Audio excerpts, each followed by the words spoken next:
Gates open, they're up and racing. Showmaster moving up. Forest all to take the lead. Cat May, then comes Victorian Stones.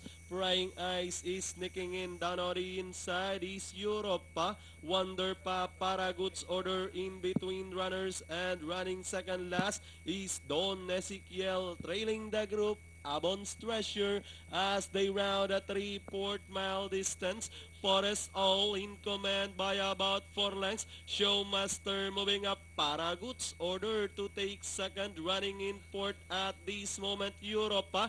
Victorian Stones now racing in fifth. Don Ezekiel down in sixth, followed by Prying Eyes running alongside Cat May by the rail. Wonder Pop and Abon's Treasure is still trailing them, heading towards the last 600.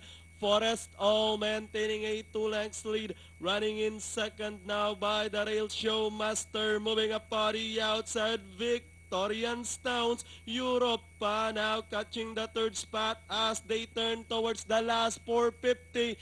Victorian Stones now takes the lead over Forest all. Running now in second is Europa. Showmaster Cat May as they turn for home. We have the top favorite, Victorian Stones, this time by about 2 lengths. Running now in second by the rail. Showmaster. Moving up is Wonder Pop Europa. With the last 75 meters, we have the top favorite, 7A, Victorian Stones. Winning this race by 4 over Wonder Pop. Cat May, close between Europa. Showmaster for your Pentapecta.